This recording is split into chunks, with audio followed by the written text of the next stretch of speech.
Coming to trading and profit and loss account. Now students, trading and profit and loss account is prepared to calculate the profits earned or the loss sustained by the business during a particular accounting period. So we can say that it is prepared to calculate profits earned or loss sustained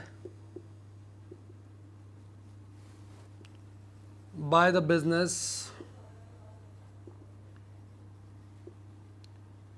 during an accounting period.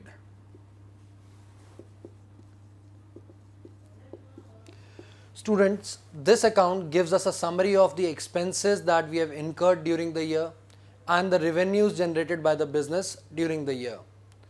So all the expenses that we have incurred are put on the debit side of this account, and all the revenues are put on the credit side, and then profit or loss is calculated as the difference between the two sides. Profit refers to a situation where your credit side is greater than the debit side,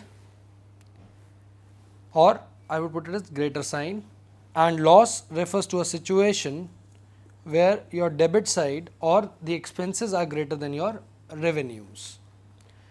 Remember, they are recorded by the name of profits as balancing figure in this account.